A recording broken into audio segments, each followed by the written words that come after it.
Gusto de saludarlos a todos en esta segunda parte de Introducción a la Biblia. Les saluda el obispo Fray Cristian, el obispo misionero para la diócesis anglicana del Caribe de la Nueva Granada en Guatemala.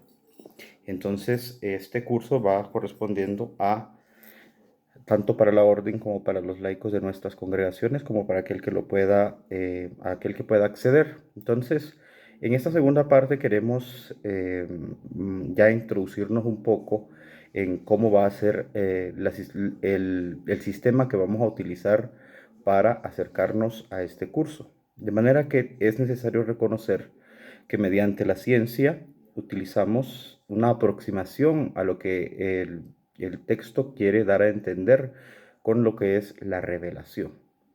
La revelación es una palabra que en sí misma nos deriva a un conocimiento, es decir, a quitar el velo de algo.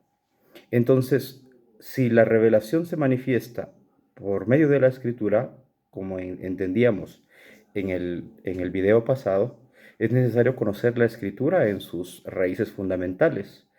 Y no podemos obviar que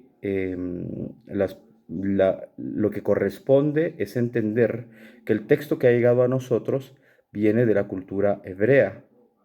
Entonces deberíamos, por lo menos cuando estudiamos escritura, tener esto como muy, muy, muy cierto y muy cercano. Es decir, como algo que corresponde a una realidad que es obligatoria dar por asumida. Lamentablemente, con el tiempo o las dedicaciones que tenemos, pues no profundizamos en eso y ya nos quedamos con el texto escrito. Pero el texto ha sido manifestado en distintas lenguas, pero tenemos que entender la cultura semítica. Es decir, tenemos que entender la cultura en donde fue escrita la Biblia y en donde cada palabra tiene un significado y tiene un valor distinto al que nosotros en la Latinoamérica o en la Hispanoamérica o en este lado helenístico de nuestra propia cultura podemos comprender. No es lo mismo decir una palabra como cuerpo en español y que en hebreo tenga distintos tipos de significado, distintos tipos de palabras y distintos tipos de comprensión. Entonces, para no meternos en todo lo que se llama exégesis, que es lo que les estoy explicando, vamos a manejar solamente dos líneas teológicas fundamentales. Quiere decir que cada vez que estudiemos algún libro o algún capítulo de la Biblia, vamos a intentar no perdernos de estas dos líneas teológicas.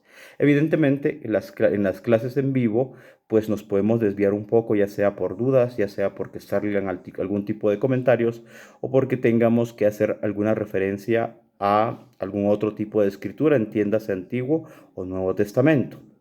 Recordemos que una de las preguntas que nos surgía en la pregunta era ¿cuál es la diferencia entre el Antiguo y el Nuevo Testamento? Es una pregunta válida, pero que corresponde simplemente a una respuesta muy, muy, muy básica, que es que el Antiguo Testamento es toda escritura que es redactada o toda escritura que es revelada antes de la venida de nuestro Señor Jesucristo, que termina con el último profeta y empieza con el protoevangelista que le llamamos, o el primer evangelista que sería San Juan Bautista. Quiere decir que con la muerte de San Juan Bautista se inaugura, pero verdaderamente el Nuevo Testamento se inaugura con la llegada de Jesucristo. Pero digamos, en historia, sería con la muerte de Juan Bautista y la misión de Jesucristo. A partir de la misión de Jesucristo, pues empieza el Nuevo Testamento con lo que es los evangelios, los hechos de los apóstoles y las cartas pastorales y los libros apocalípticos. Entonces, o el libro del Apocalipsis. Eh, Esta sería una pregunta que surgió en el curso y es necesario entonces aclararla de una vez para que por si alguien que tiene acceso a este video y también tenía la duda, pues tenga esta respuesta. Muy bien, entonces estábamos hablando de las preguntas fundamentales para hacer una línea teológica, y entonces la primera pregunta que corresponde es la que tenemos que hacer. Dice Jesucristo en el Evangelio que Él no ha venido a abolir ni a la ley ni a los profetas. Entiéndase todo lo que hablamos en el primer video de lo que se llama Tanakh, es decir, la Biblia hebrea. La Tanakh significa Torah, Nevi'im y Ketubim, es decir, los libros que pertenecen al Pentateuco, es la Torah, los libros que pertenecen al Nevi'im, que son los profetas, y los libros que pertenecen al Ketubim, que son los libros históricos. De manera que Jesucristo dice, no he venido a abolir ningún tipo de libro, sino a darle su cumplimiento. Entonces, esta palabra que Jesucristo profetiza es una de las líneas teológicas que vamos a utilizar en el estudio sistemático al cual vamos a acceder. Es decir, vamos a manejar la pregunta siempre, ¿cómo se cumple esta palabra en Jesucristo? Quiere decir que la palabra que vamos a estudiar, entiéndase por ejemplo, ahora que vamos a empezar en el próximo video a intentar comprender el libro del Génesis, entonces al examinar el primer capítulo, desde el primer capítulo vemos ya reflejado a Jesucristo en su cumplimiento total. Entonces, para poder hacer una experiencia cristológica o cristocéntrica de la escritura, tal vez alguien me dirá, Monseñor, está hablando ya muy teológico, sí, pero es que estos son resúmenes, estos son solamente recursos para poder entender lo que en las clases ya vemos con más tiempo y con más detenimiento. Estos resúmenes han surgido de la clase y en las clases hemos intentado responder a ciertas preguntas y hemos intentado utilizar un lenguaje más sencillo. Entonces acá tengo que utilizar las cápsulas, ¿cómo se llama? O los recursos resumidos. Entonces, entendiendo que es necesario preguntarnos cuál es la pregunta válida es esta palabra que yo he leído, capítulo número 1 del libro del Génesis, que tiene que ver con Jesucristo o, ¿cómo se llama? Desde Jesucristo, ¿cómo se cumple? Y la otra pregunta que nosotros tenemos que utilizar para poder comprender el texto es, ¿cómo se cumple esta palabra en mí? Quiere decir que la Biblia no se disasocia de nuestra existencia y de nuestra experiencia cristiana. Entonces, es necesario que nosotros podamos vivir desde la escritura una experiencia cristiana, porque es la norma fundamental de nuestra fe. Es necesario que conozcamos la escritura. Este es el esfuerzo de nuestros padres. Este es el esfuerzo de la reforma. Entonces, si la reforma ha querido que nosotros comprendamos o que tengamos acceso al texto sagrado, queda ya como una misión nuestra, no solamente que nuestros pastores, en este caso mi persona o los profesores o aquellos cursos bíblicos, ¿verdad? Que podemos llamarle, que a veces terminan siendo como una escuelita de colores o no es por hacer una crítica pública a alguna religión, pero como una revistita donde se dibuja el paraíso o se dibuja el infierno, sino más bien una experiencia viva, puesto que en la introducción a este curso vimos que la palabra de Dios tiene ese poder de ser siempre viva y eficaz. Es decir, que siempre es actual, siempre está allí para que se cumpla en nosotros como se ha cumplido en Jesucristo. Alguno dirá, pues estamos dando muchas vueltas, pero al final no entendemos. Bueno, en la escritura siempre van a haber algunos temas fundamentales. Por ejemplo, vamos a ver ahorita cuando entremos al libro del Génesis, que hay ciertas corrientes y ciertos temas distintos en un mismo capítulo. Entonces nos vamos a preguntar cuál es la línea teológica fundamental, es decir, cuál es el tema que atraviesa ya sea el capítulo o que atraviesa el libro. Y a partir del tema que vemos, vamos a poder comprender también cómo se cumple en Jesucristo y cómo se cumple en nosotros. Entonces, según cada tema vamos viendo, vamos a ir descifrando y vamos a ir comprendiendo y a la vez vamos a ir desmitificando, porque muchas de las cosas que nosotros hemos comprendido se nos han dicho, pero no las hemos ni experimentado, ni estudiado, ni las hemos puesto en controversia, que esto es algo fundamental de nuestro curso. La duda siempre nos va a ayudar a poder responder lo que se nos ha dogmatizado, es decir, aquello que nos han dicho se cree y se cumple. No, la escritura tiene el poder de ser actual y eficaz también cuando se cuestiona, es decir, cuando tenemos la capacidad de decir cuánto de esto que me han dicho es verdad y cuánto de esto que me han dicho no corresponde al texto como tal.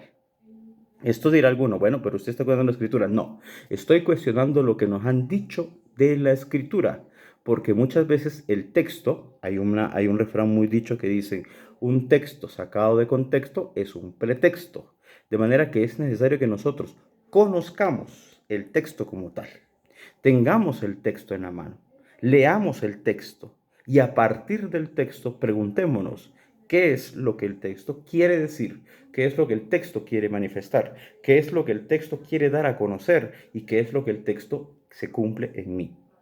Es decir, qué es lo que Jesucristo está realizando. Porque sabemos nosotros que aunque hayan distintas divinidades, por así decirlo, o hayan distintas culturas con distintos dioses, pues nosotros tenemos la gracia de ser cristianos y vivimos en este seguimiento de Cristo.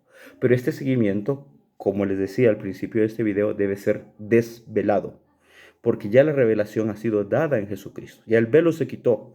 Ahora, durante los siglos que han pasado, pues el velo se ha quitado, pero le hemos puesto otros tipos de velos por cuestiones históricas, por cuestiones políticas, por cuestiones ideológicas, por cuestiones religiosas, por cuestiones de descuido o por cuestiones de exclusividad. Es decir, incluso hasta el texto sagrado fue como prohibido durante algún tiempo el ser conocido y que los laicos tuvieran a ello.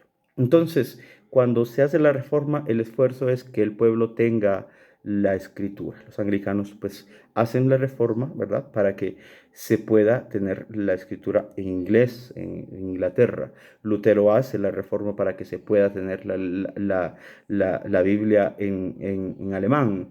Y así consecuentemente, hasta que llegamos al Concilio Vaticano II, en la Iglesia Católica de Rito Romano, donde la encíclica Dei Verbum pide, ¿verdad?, el acceso a que todos puedan leer el texto bíblico en su propio idioma o lo que le llaman en la lengua vernácula.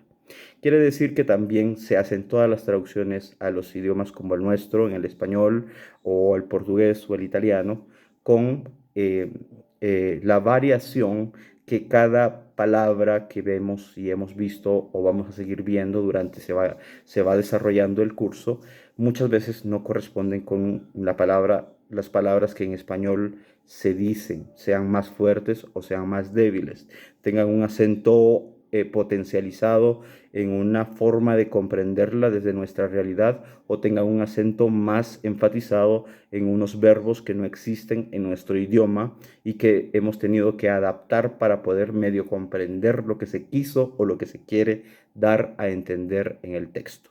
Entonces, no es tarea fácil, hermanos, el poder estudiar la escritura, pero sí es necesario que acudamos a estos recursos y nos acerquemos tanto al texto. La Biblia no nos ha sido dada para tenerla de adorno en la casa o para ponerla bonita o de protección. Incluso alguien puede pensar, bueno, tengo una Biblia y la tengo debajo del brazo, ¿verdad? O duermo por encima, mi almohada está encima de la Biblia. No, el texto sagrado se ha dado para que en nosotros se cumpla la palabra de Dios y se va a cumplir en la medida en que nosotros nos vayamos acercando a este texto divino y a esta experiencia sagrada que es la presencia de Dios en nuestras vidas y que se ha cumplido en la persona de nuestro Señor Jesucristo.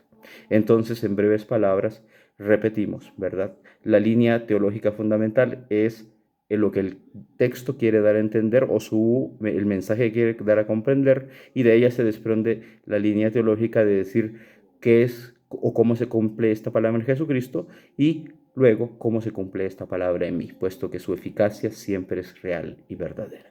Espero este recurso les haya podido servir como segunda parte de la introducción y en el próximo video hablaremos ya de Génesis capítulo número 1. Gusto de saludarlos, Dios los bendiga.